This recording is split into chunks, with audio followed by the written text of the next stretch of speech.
Aqui é um vídeo só para ilustrar um pouquinho o acabamento do ABS com acetona. Basicamente, você vai ter uma impressão com esses defeitos. Você pode ver aqui que fica bem notável a diferença de uma camada para outra. E isso geralmente tira um pouquinho do valor da peça, né? Porque fica feio, em alguns, dependendo da finalidade. O que que o pessoal faz? Eles pegam um reservatório e eles dão uma forma de nesse reservatório adicionar a acetona, que é esse líquidozinho que está caindo aqui, ó. E essa acetona, ela vai se tornar um vapor.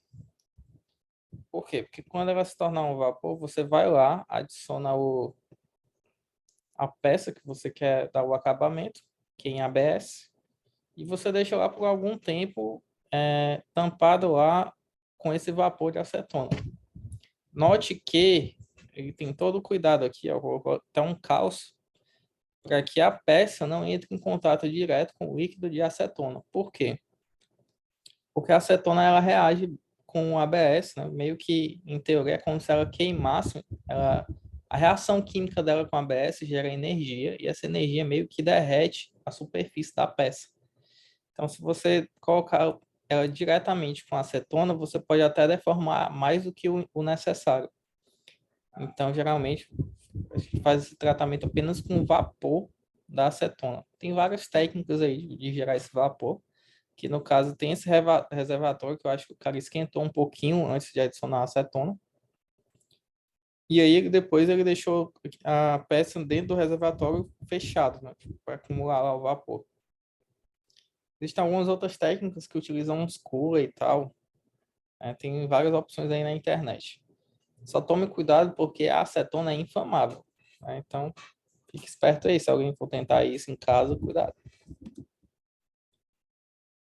Então, beleza.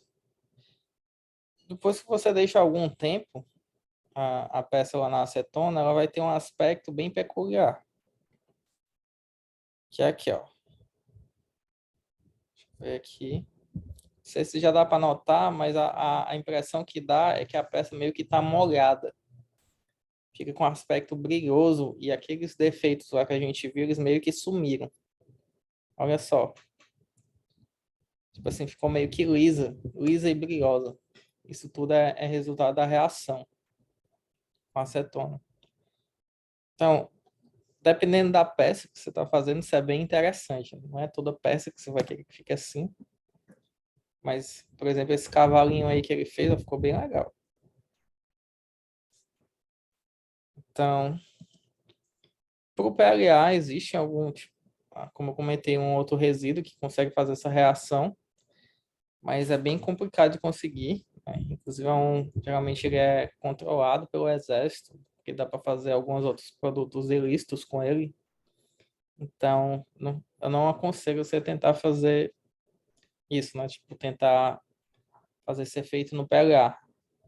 Talvez hoje ou no futuro eles consigam um outro tipo de resina melhor para reagir com o PLA. Não sei. Enfim, voltando aqui para o nosso simulador, eu quero mostrar para vocês é o seguinte, que na aula passada a gente ainda estava aqui nesse ambiente aqui, que é o Cura, mais especificamente o Cura nesse ambiente default, né, que tem poucas opções de configuração. Hoje eu vou apresentar para vocês aqui, ó, quando você vem nesse botão aqui no Custom, e ele te dá uma gama de opções. E a primeira pergunta que o pessoal faz quando olha isso aqui é tipo, poxa, eu vou ter que saber tudo isso aqui? Eu já adianto que não, certo? Calma aí. Geralmente, você precisa apenas saber a qualidade, né? O quality, que aqui tem a altura de camada, que é essa mesma configuração aqui, ó, de cima. A diferença é que aqui, por exemplo, eu consigo editar, eu consigo digitar. Então tem uma precisão maior. Aí também tem o infill ou preenchimento. Aí aqui ele já vai ter aqui o density, né, que é a densidade. É a mesma coisa que você faria aqui, ó. Certo? Inclusive aqui, ó, eu vou botar 60 e agora eu vou para lá. 60. Só que ele te dá uma opção a mais, que é esse aqui, ó, que é o preenchimento, o infill pattern. E esse padrão aqui a mais, ele é bem legal, porque te permite mexer um pouquinho com a resistência da peça, né? Mudando o padrão de preenchimento dela. E fora isso, né? Também pode habilitar aqui o suporte, né? Ligar ou desligar o suporte, que nem você poderia aqui. A diferença é que aqui, além de ligar e desligar, você pode dizer o ângulo máximo que a peça consegue imprimir sem utilizar suporte. No caso da minha, e eu acho que é um senso geral, é que é 55 graus. Pode ter impressora que consiga até tipo 60, 65, não sei. Mas pelo menos na minha que eu que testei, que deu certo, foi 55. Ou seja, passou de 55 graus, qualquer inclinação que tiver acima disso, ela vai precisar de suporte e ele já vai identificar e adicionar. Então, beleza. Eu vou abrir aqui um modelo da aula passada, que é o Pikachu.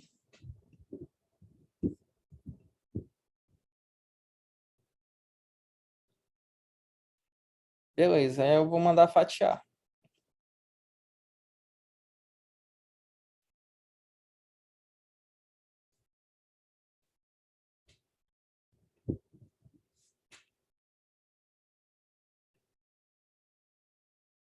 Pronto, ó, 5 horas e 17 minutos. Olha aí, tá aí o monstro. Não sei se está de boa aqui para vocês usarem. Beleza, então tá aqui minha peça. Se eu vier aqui no preview ou na simulação, eu consigo, por exemplo, baixar um pouquinho a altura de camada. Eu quero, pronto, aqui. E eu já consigo enxergar melhor como é que está sendo o preenchimento dele. Eu estou tendo esse padrão aqui, ó.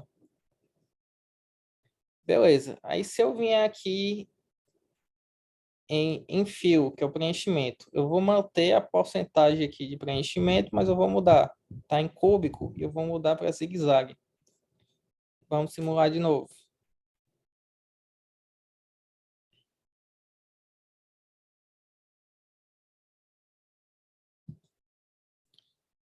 É, gente, demora um pouquinho às vezes. Calma aí. Pronto, ó, você vê que mudou bastante, né? Principalmente a concentração de polígonos aqui dentro da peça. Então, em teoria, se eu deixar uma mesma densidade, mas eu mudar o padrão de preenchimento, provavelmente eu vou estar tornando minha peça mais ou menos resistente. Só que isso é bem relativo, dizer, resistência é o quê? Porque quando você está estudando mecânica, o sentido do esforço mecânico, ele altera a resistência. Exemplo, essa peça aqui, ela vai ter uma resistência mecânica, algum esforço que vem na horizontal, que vai ser diferente da resistência mecânica no esforço que vem na vertical, por exemplo.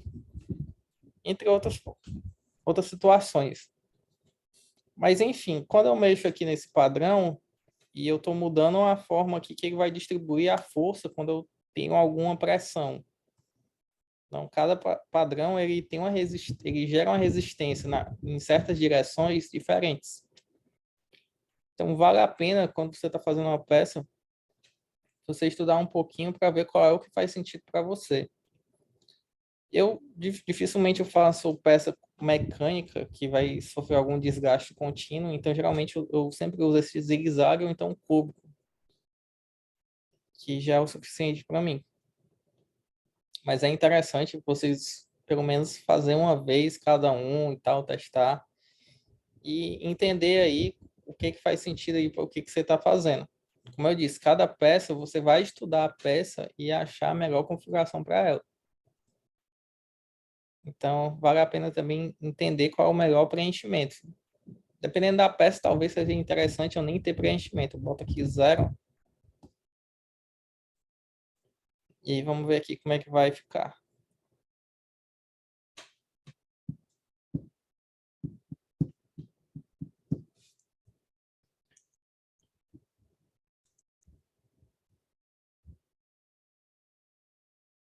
Olha aí, ó, diminuiu 1 hora e aí ficou praticamente oco. Ou seja, tipo, ele conseguiu até economizar material. Só tem um porém aqui. É que quando ele for imprimir a cabeça, por exemplo, provavelmente essa peça aqui ela vai ficar com defeito. Que ela não vai ter base embaixo. Você vê que não entra suporte aqui dentro. Quem estava dando suporte era o próprio preenchimento. Então, mas enfim, você também tem essa opção. Tem algumas variedades aqui para você fazer a peça oco ou não. Tem algumas técnicas. Não vou abordar elas hoje. Vou voltar aqui para os 10%. Então, já falei um pouquinho do enfio, da qualidade e o suporte. Com essas três, galera, já dá até para a gente pensar um pouquinho em melhorar aqui essa peça. Como ela é uma peça mais estética, é um Pikachu, né? Eu vou deixar em cima da mesa, não vou ficar fazendo desenho nela, ou não vou ficar fazendo esforço nela, nem nada. Geralmente eu opero numa faixa de altura de camada que vai dar uma qualidade em detalhes. Qual é a faixa que eu uso, né? Não estou dizendo que é a verdade absoluta, mas eu costumo usar entre 0,12, vou simular aqui para vocês verem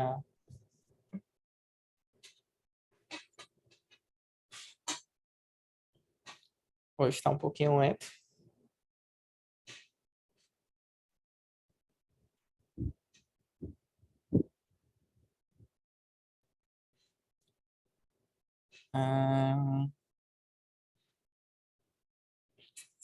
Eita, acho que vai ficar até pesado. Olha, ó, ele aumentou para quase 8 horas. E olha a quantidade aqui, ó, 790 camadas. Puxa, mas também a qualidade dessa impressão aqui vai ser absurda. Pode ter certeza. Não sei nem. Eu vou até me arriscar aqui, mexer aqui, eu acho que vai gravar. É pesado o software. Não vai dar para arriscar muito, não.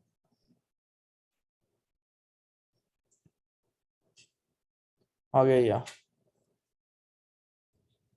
É, geralmente, então, eu utilizo 0,12, até no próprio software, você pode ver que quando você aproxima aqui, ó, você quase não enxerga a diferença de altura de camada, que nem aqui, ó, aqui fica meio que em relevo. Mas aqui em cima na cabeça você quase não enxerga isso. Se eu mudar isso aqui para 0,3, como é que vai ficar? Se não me engano, deu mais de 700 camadas, né?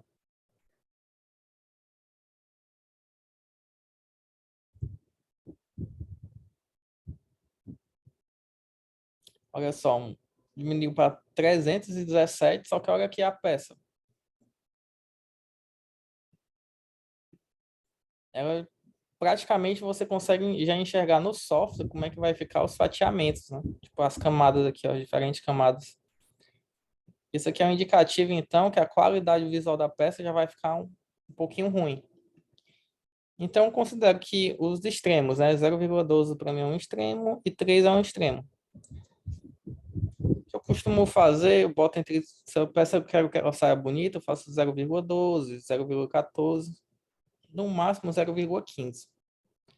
Se a peça é uma peça que não me importa os detalhes dela, tipo, que ela fique bonita, eu boto 0,25, 0,3 nessa faixa. Mas vale aí de cada um, né? O importante é ir testando e tal. Mas beleza, então, consegui fazer uma alteração um pouquinho mais detalhista do que aqui nesse menu na minha peça. Por hoje é isso, pessoal. E quero agradecer mais uma vez e aguardo vocês na próxima aula. Obrigado aí pela presença.